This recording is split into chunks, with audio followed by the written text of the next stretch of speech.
Oh, all right. Good morning. I hope you guys are enjoying yet another sunny day here in Paris. What a really inspiring talk that we've had, both of the last two ones on female leadership and women in football. I've been listening in the back and wanting to be out here with you all to kind of catch the full vibe. I'm Lindsay Krasnoff. I'm a consultant and historian, expert in sports diplomacy, topics I teach about at New York University, and I'm your host for our next panel on safeguarding our athletes, minimizing the physical and mental risks. It's a topic very much in the headlines often as more and more elite and professional and amateur athletes are speaking out about the different harms that they are exposed to. And while they raise public awareness, the question is, well, what next? And that's what we're going to talk about today in terms of how we look at the future of sports and take this particular issue forward. I would like to bring out our panelists today, the experts who are very much driving the center of this change. We have Paoline Ekambi, Simon Latournerie, and James Wilson. James Williams. My caffeine has not picked up yet. And we also have a young sports maker, Victoria. Great. Thank you all for joining us today. Paoline, here on my right, is the co-founder and president of Sportail Community. After more than 20 years of top-level sport with the French basketball team and over 25 years experience in the corporate world, she's now working to help elite athletes prepare for and navigate their post-playing careers, among many other things. James Williams is sitting in the middle here. He is the Chief Growth Officer at Lasso, a globally recognized marketing executive with over 25 years experience, including an impactful 16-year tenure at Coca-Cola. James now channels his expertise at Lasso, where he's helping to create and launch a pioneering sports wellness platform. And Simon is the Deputy Director of Collosse au Pieds d'Argile. After a career in elite rugby, he became a civil servant at the State Public Service and is placed with Collosse to help lead its institutional relations with sports federations and the team as well. Welcome to you all. And our young sport maker, Victoria, could you please tell the crowd a little bit more about your background and the perspective that you join us with today? Thank you so much for having me today. It's a great honor to be amongst all of you here, and thank you for joining us today. My name is Victoria, and I am originally coming from Russia, where I have been training in acrobatic gymnastics for 11 years. And now I'm approaching to an end of my degree in sports ethics and integrity, where my interests focused in safeguarding, since it might seem that there is no abuse in Russia. But from my personal perspective, it's that approach where the winning at all costs goes and normalizes abusive practices. And I'm here to raise the voice and also outline that safe sport is important for all around the world. And Great. I hope our conversation will bring us there. Welcome so much, and thank you for joining us today. Now, just to kind of set the ground a little bit so that we're all coming to this conversation with the same page, you'd be surprised at kind of the state of affairs today. In the United States, according to childusa.org, 1 in 5 athletes receive physical abuse by a sports organization official or member, and 1 in 12 athletes are sexually assaulted by a sports organization official or member. In the United Kingdom, according to Child Abuse in Sport European Statistics, 44% reported experiencing physical violence inside sport as children. 35% experienced non-contact sexual violence, and 20% reported contact sexual violence. So that's the kind of terrain we start with. And let's help to better situate the audience for each of our guests. From your perspective, what is one of the biggest challenges that we currently face in safeguarding athlete mental and physical well-being?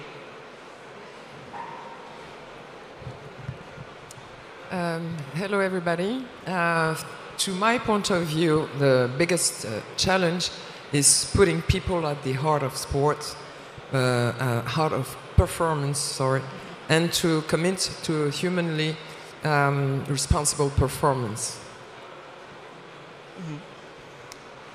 Well, good morning, everyone. So I think one of the biggest challenges that we have in this area is really starting to get adoption and moving to action.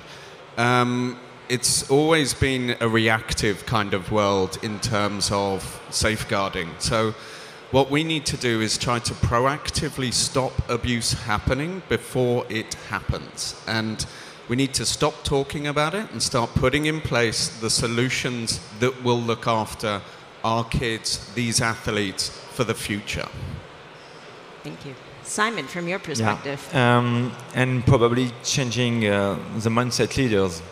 Yeah, because some want medals, and even if there is collateral damage, many things that revelation within their team, their federation, will damage their reputation, will and the capacity to win.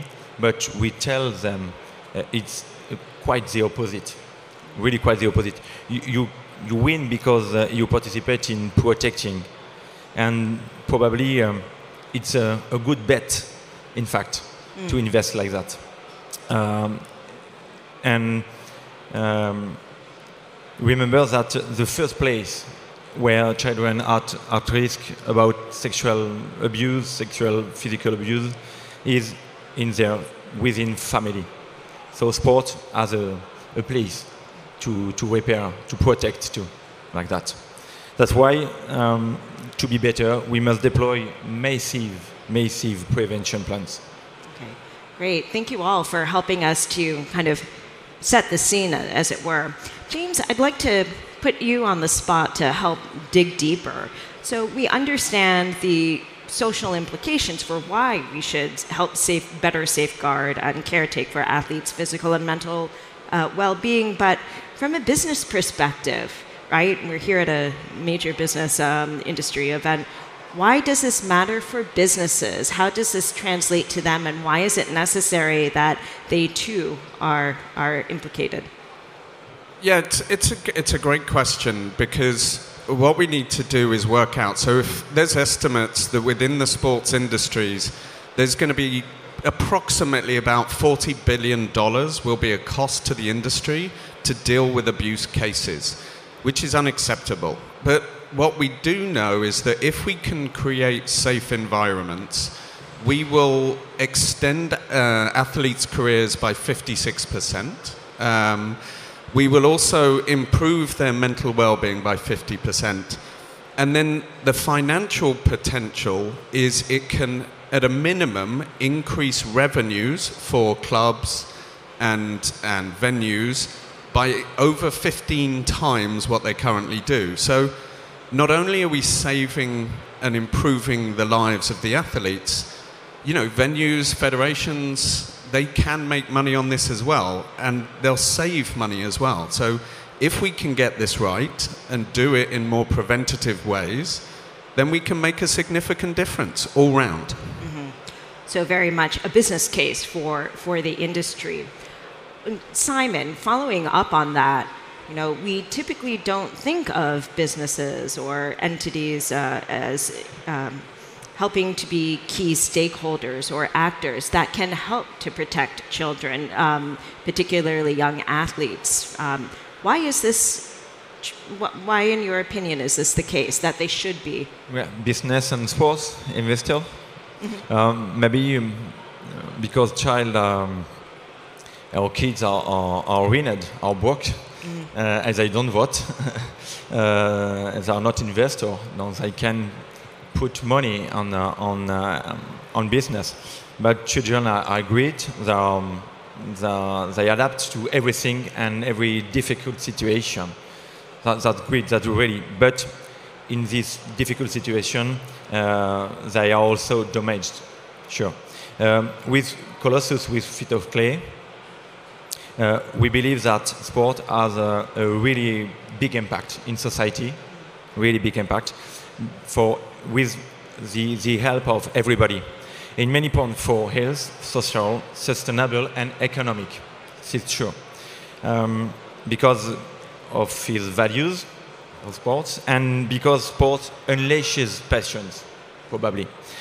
And in an independent report, French report in France, we can read that l'incest is sexual abuse within family, has a negative impact on French economy, valued at 10 billion euros.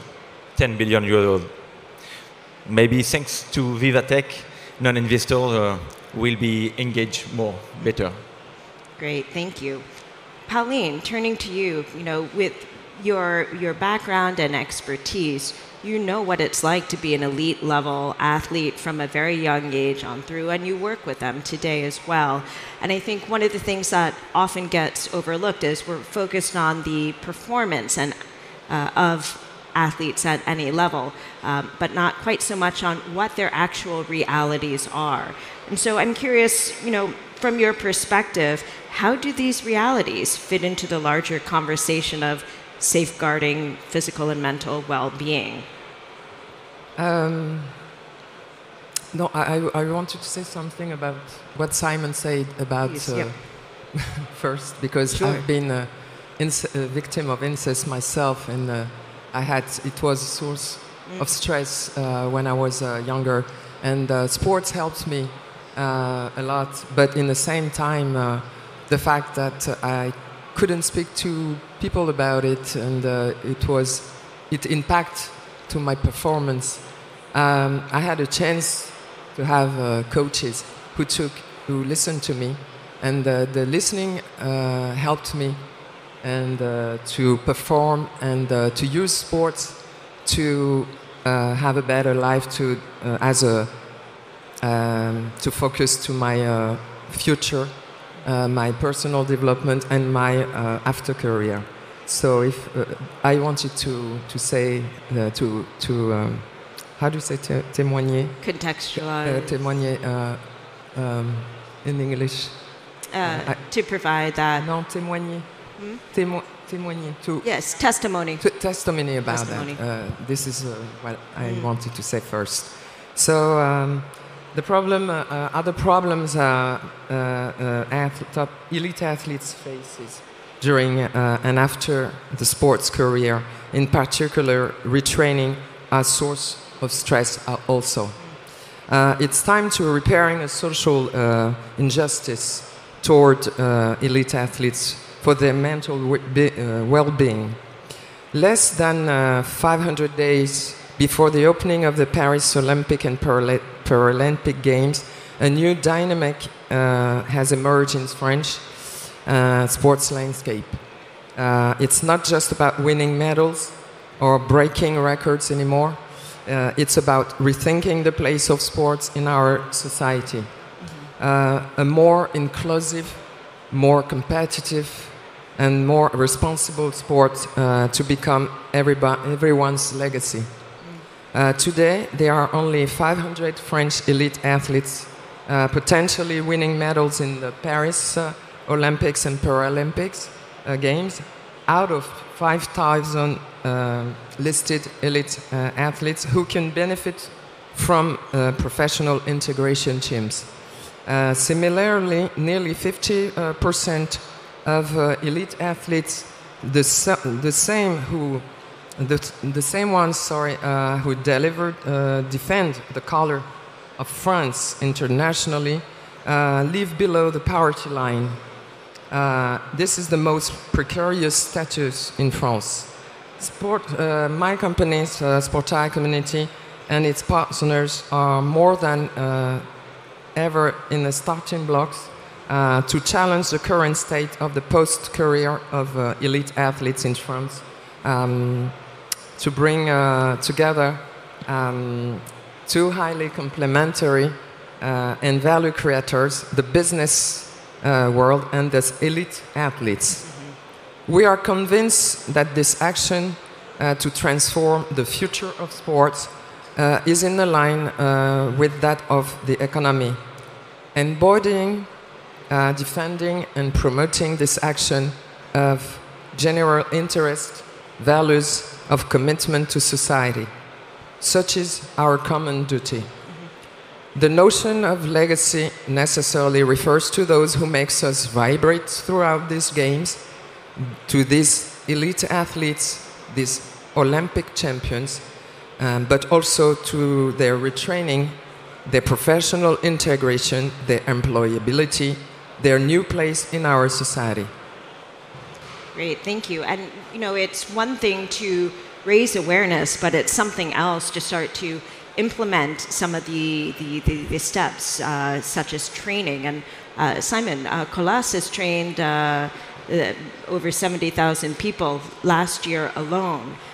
It's a real public service and very well placed. From your perspective, given this, what are some of the challenges in preventing sexual violence? Yeah, for us it's the most important things, prevention. First, is it at all levels of sports we must act by doing prevention and avoiding recurrences, both. Prevention is needed to avoid acting out violences and better protect.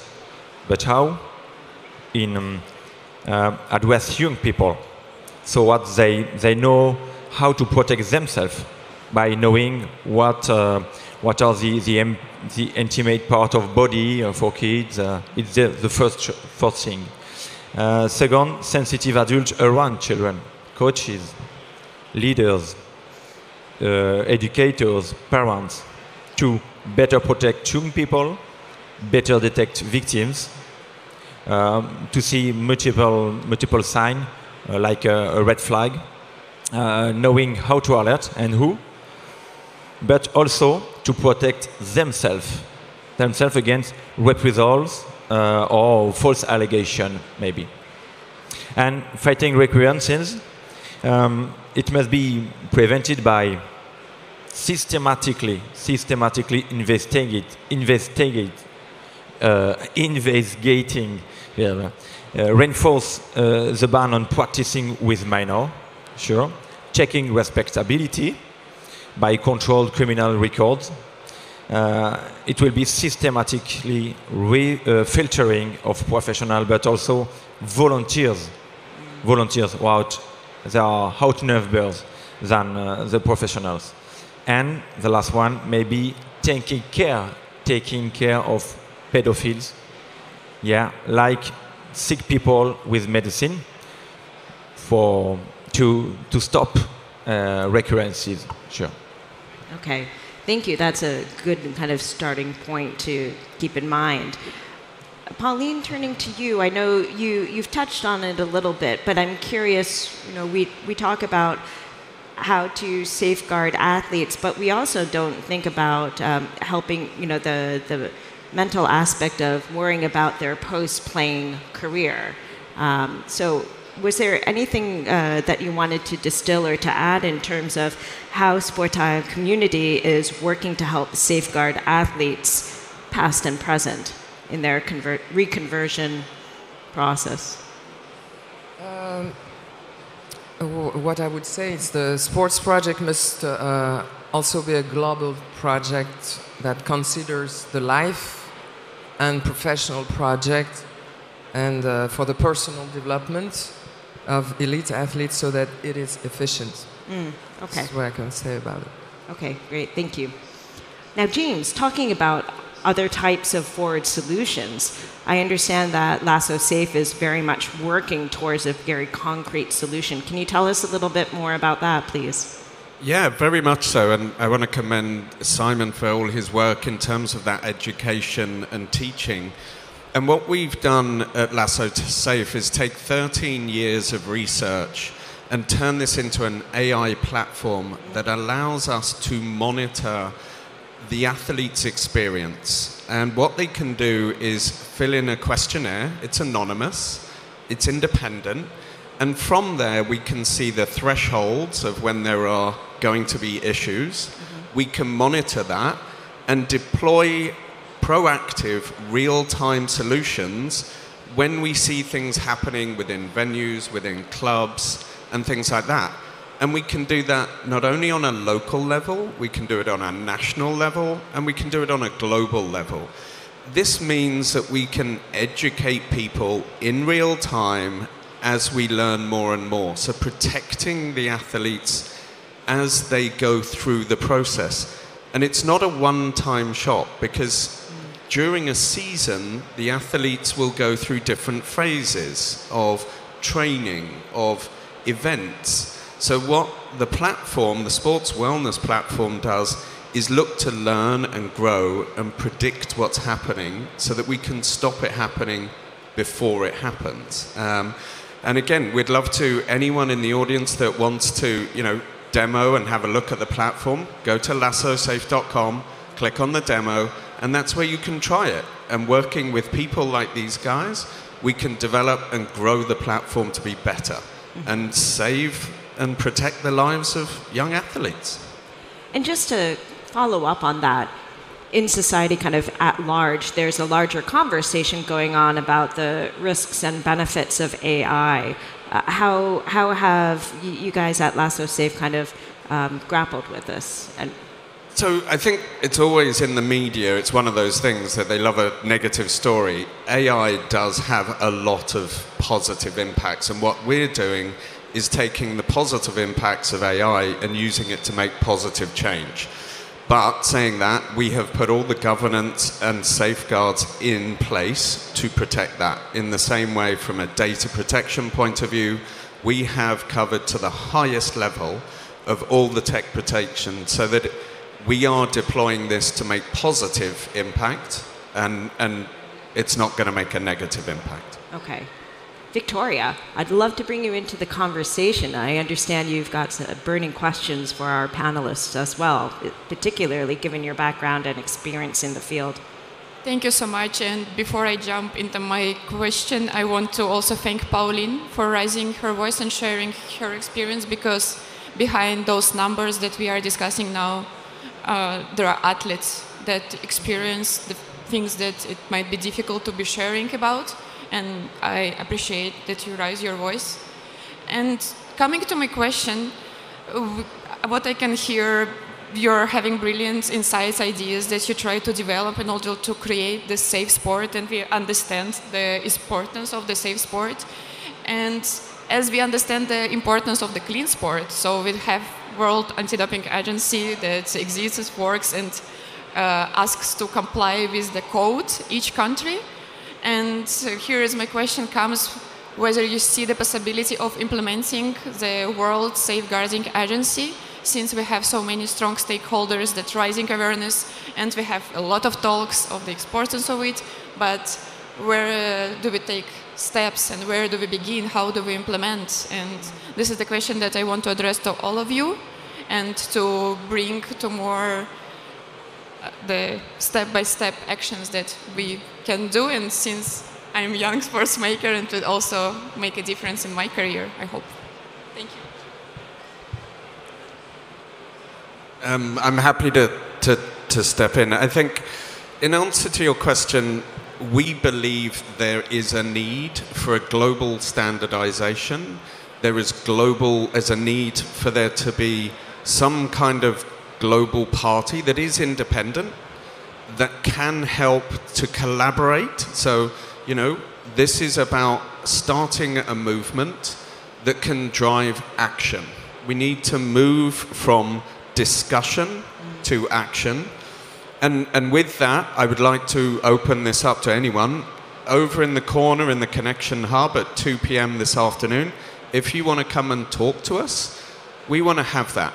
And yes, we agree there should be a global standardization. We should always also track and monitor some of the bad coaches that are out there, so they can't move across country, so they can't move across sports, so that we can make sure that it's policed. Can you see the potential that the international IOC, Olympic movement, as a leader of the Olympic movement, IOC can take a lead in this direction? Well, I'm going to Lausanne tomorrow to speak to the IOC, and yes, we will be putting pressure on them to be the leader in this. But we're not going to wait for an IOC or a FIFA to take this. We are going to drive this conversation ourselves. And with the right supporters and the right people, we will make action, and we will drive to prevent abuse happening. And so, is there a specific action that audience members who are here today can then take to help push this forward? Yes. Anyone?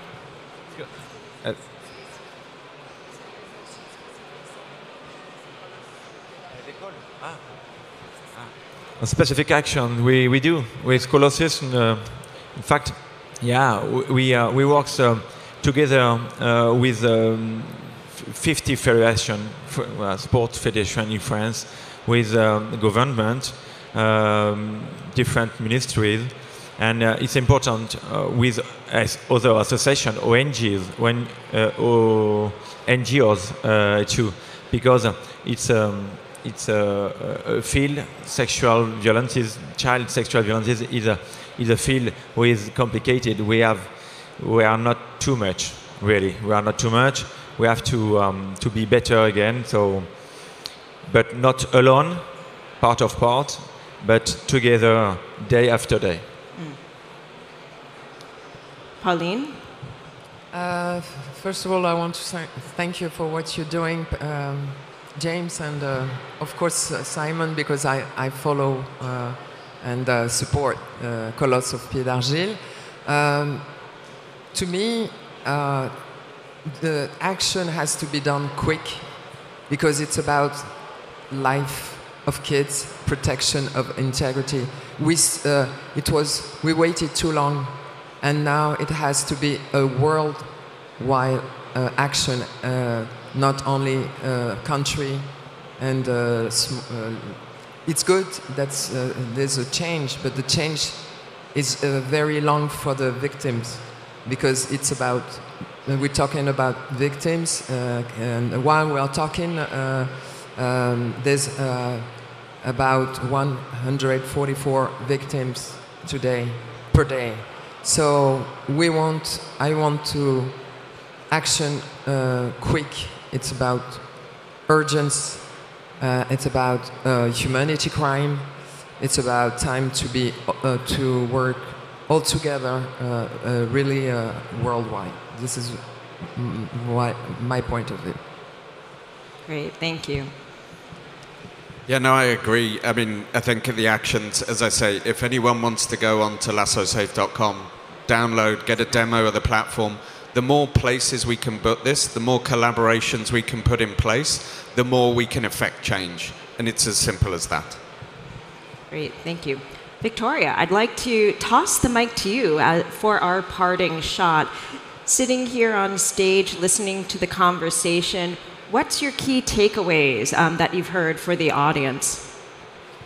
The most important, as it said, the changes needed to be made here and now, and from the conversation we have to move to the actions.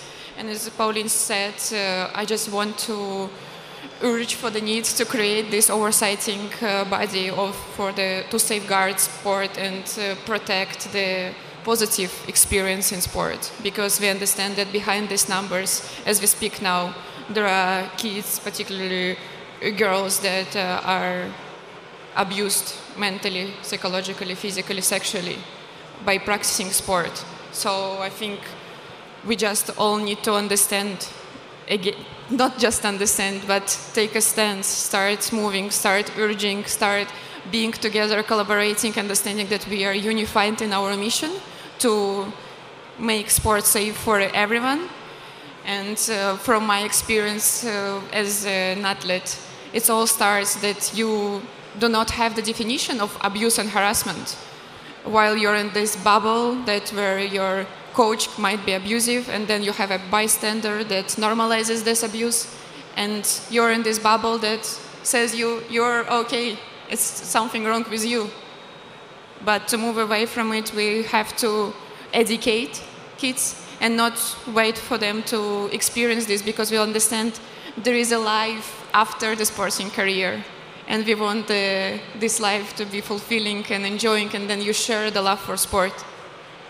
And I think that's it on my website. Thank you. Thank you. I couldn't agree more. And I think for me, listening here, not as the expert as all of you are, is that it's no longer sufficient to just be a bystander, a passive bystander.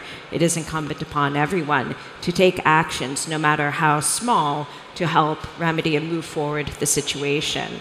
I've learned so much sitting and listening to you all. Thank you so much for sharing your experiences and testimonies. Can we give a warm thank you for our wonderful panelists, please?